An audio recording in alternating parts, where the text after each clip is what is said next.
everybody, welcome to my channel and welcome to another video. It's been a while since I just kind of sat down and talked to you. Today's just going to be a harder video just because most of my videos are talking about the past and how better I'm doing now. This video is just going to be talking about why I'm still struggling. Why I'm still struggling with an eating disorder, because frankly it's frustrating. It's frustrating for me. It's frustrating for my friends and family. You know, I just wanted to express that and it's really hard. So I've been procrastinating and just making up excuses why I wasn't gonna film. You know, just body image issues and not having the right makeup on or hair, and so I'm just filming just the way I am. So I didn't do my makeup or hair. I just felt this urge that I needed just to do it, and here I am. Reed wants to say hi.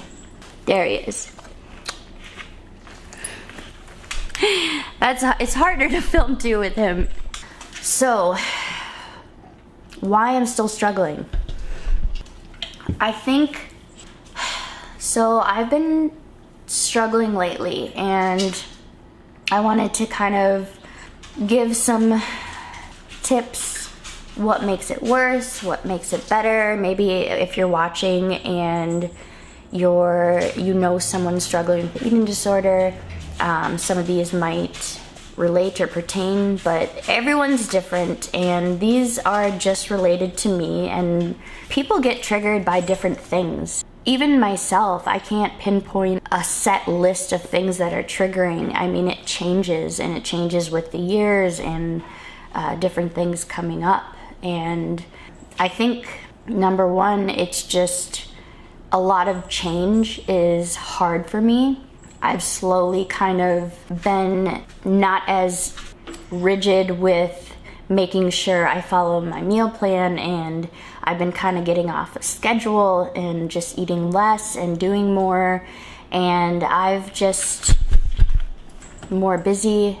Yeah, just a lot of change is hard, and it doesn't even matter if it's good change or bad change. Just for me, a lot of change is just something to adjust to, and you know, I think a lot of people can relate in that.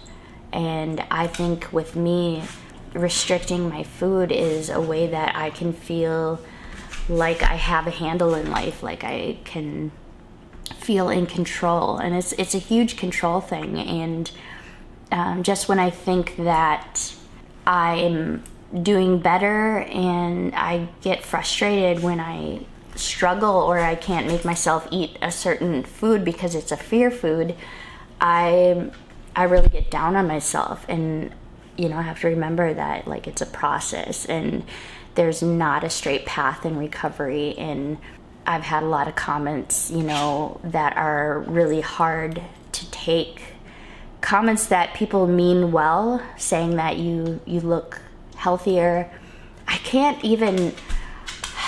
don't know why that word still upsets me, that word healthy. It's just makes me feel like they're meaning that I'm look fat. The word healthy is just really hard for me to process and take in as good. I think of that comment as being, you look like you've gained weight, and even though that's true, it just is really hard to hear. And so I've just been really struggling with that. And you know, I like to make videos that are inspirational, and I want to show how I'm choosing life and that I'm doing a lot better, which is true, but it's still really, really hard. I'm still holding on to the eating disorder as being a part of my identity, and it's been my identity for so long that it's hard to think of myself as someone who's fully recovered, and I don't have that eating disorder as a safety net. I know that it's a process. I'm just frustrated at myself for struggling, even though I'm telling other people that it's not a straight path and it's okay to not be okay and it's okay to struggle. It's hard for me to accept my own advice, and I wanted to be someone who is authentic and real. I didn't want to be a hypocrite. And so I just wanted to let everyone know that, you know, I'm still struggling and why I'm still struggling. And lately I've been letting a lot of things get to me. And I think it's just because of, it's just kind of like a perfect storm sometime, like the anniversary of my husband's death. And, you know, summer's always hard just because you're wearing less clothes, you're more aware of your body. And I've been doing a lot of photo shoots lately, and so I've just been hyper aware of my size and comparison to others. So things are hitting me a little bit harder because I'm just emotionally, you know, just more receptible to those things. Something that has been not helpful is TikTok, and I want to talk about TikTok and just social media in general. Like, Facebook used to be toxic just because everyone was posting a lot of complaints and negativity and political stuff. I was interrupted by Reed. Okay, where was I?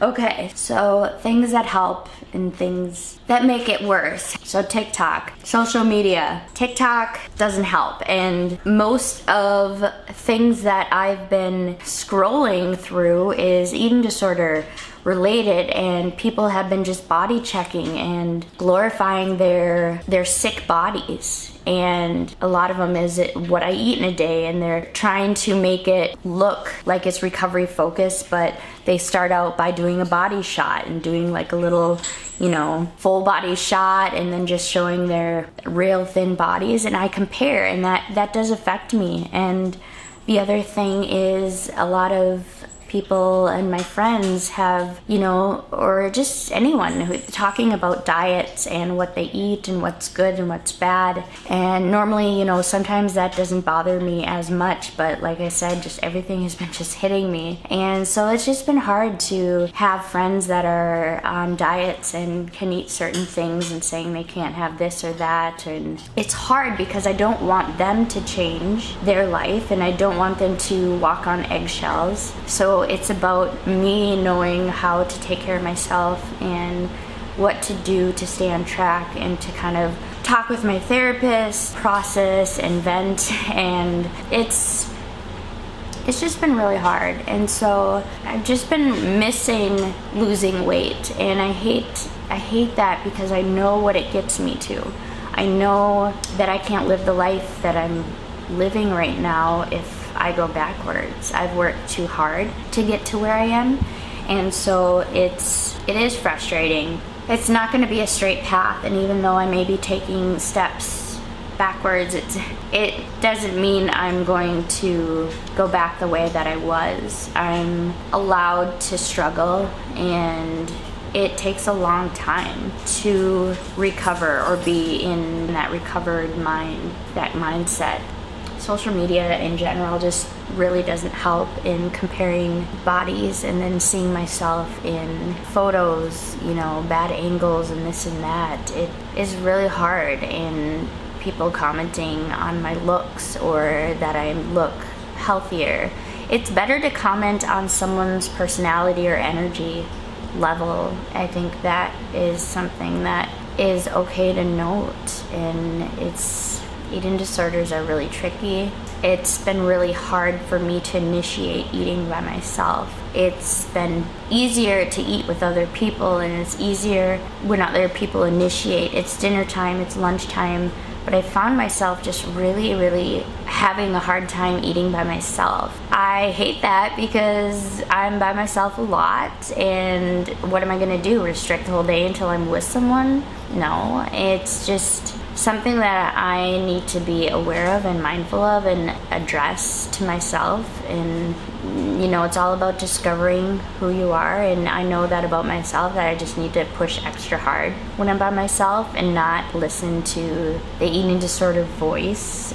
And when I say eating disorder voice, it's not like an audible voice, it's just like, it feels like your brain, it feels like your subconscious, like telling you that you shouldn't do this, and then you can't eat that, and that's going to make you gain weight, and that's going to make you feel this way. And so that's what we say is the eating disorder voice, and it's just been really, really difficult to do the opposite of what you're thinking. Like, none of your thoughts are telling you to do what you need to do. It's so frustrating with this illness. I'm constantly thinking about what I shouldn't eat, what I should eat, when I should eat, when I shouldn't eat, when I should exercise, and this and that. And those thoughts are still bombarding my mind constantly. And it's exhausting. It's really hard to, stay on track. And that's why having that external support is so helpful. When other people say, hey, let's have a snack or let's eat, like, it's just so helpful to have that permission to eat. I feel like that's something that I'm going to need for a long time until I'm comfortable. I know someday I'm gonna be so fine with choosing what I want to eat and eating alone and like eating at a restaurant alone, and I'm just really struggling right now, and I just wanted to just be honest. Things happen in people's lives that you need to just be extra gentle with yourself. Remind yourself that you can get back on track. It's okay. You don't have to beat yourself up. And that's what I'm trying to do. I still want to be that light for others. I still want to be that encouragement for others. I want to help others, and I'm in a much better place where I can help others now. And I'm hoping that by telling, my story and just be real, and that others can get inspired by that and know that they're not alone, and that an eating disorder is incredibly complex. It's hard to tell your support people what's helpful and what's not. I mean, the things that I've already listed are clear indicators for me, but it's different for everyone. Having someone there to eat beside you and encourage you, saying, like, it's okay to have this, it's okay to have dessert. And I know it might get annoying for some people to constantly have to do that, and that's where I get incredibly hard on myself, because I don't want to burden anyone. I think just right now it's hard to feel in control, and I think just finding something that I feel more in control over, that I don't resort to my food intake as that form of control. It's hard. I mean, this video is not fun to make. It's not fun to admit that you're struggling. It's hard to admit that and be real, because I don't want people to lose hope in me or get frustrated or think that I'm never going to get past this. Or a phrase that I've heard often is, you're still not over this yet. And that's just frustrating to hear in itself, because it's a disease, and it's not something you just can get over. It's something you constantly have to work on, and you keep growing and you keep trying different things and knowing myself better, knowing that I need more support during certain times of the year. A lot of change in my life. I've got some new jobs coming, and even though, like I said, it's exciting things, it's just a new schedule. It's hard for me to get used to my new schedule or transition into a new life. The eating disorder takes any opportunity it can to sneak in and think, oh, this is the perfect time to restrict or skip this meal and that snack, and I can start cutting out this food and that food, and it just kind of snowballs. And what I've learned too is if I restrict for a long period of time, it gets easier and easier to restrict. It doesn't take long to fall back into old patterns, which is frustrating because you take years to break these patterns, and it takes a day to go right back into them. I think that's just what this eating disorder does to you, and it's just gotta work that much harder, you know, and I just can't give up. I can take a day and sleep in and take extra naps, but the next day, you know, just get right back into it and just don't falter. Don't let exhaustion take over. Do a self-care day. Go into nature. I think if you need to eliminate some things in the schedule for a while and just add on something gradually in order to kind of breathe and get a handle on everything, that's what you gotta do. I've been struggling since I was 11 years old with this eating disorder, so you know, I'm literally changing my whole pattern of thinking and coping. I'm finding new ways to cope, healthier ways, instead of destructive ways. And so yeah, it's gonna take years, it's gonna take a long time, but I'm a very determined person, and I know if you're watching this and you're struggling, just know that you are able to do the next best thing for yourself. You're able to live a better life and not give in to the thoughts of eating disorder. Yeah, they're going to cloud your mind, but you don't have to choose that. You don't have to listen to these thoughts that are clouding your mind if you're struggling, or you know, and I have to remember that I don't have to listen to those thoughts. But yeah, I just wanted to share that. And it's been a while since I, you know, told more of my story. I have more story to tell. I have a continuation of after I came back from running away from the hospital. I want to tell still of how I found hope, and I know moving into a new place, I wanted to get settled, and now I'm settled. I moved in, and so now I can get, you know, back into telling my story, because I do want to do that.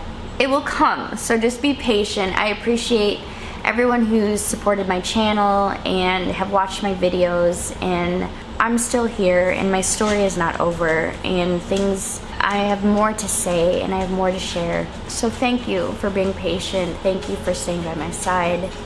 Thank you for watching my videos. I really appreciate you all.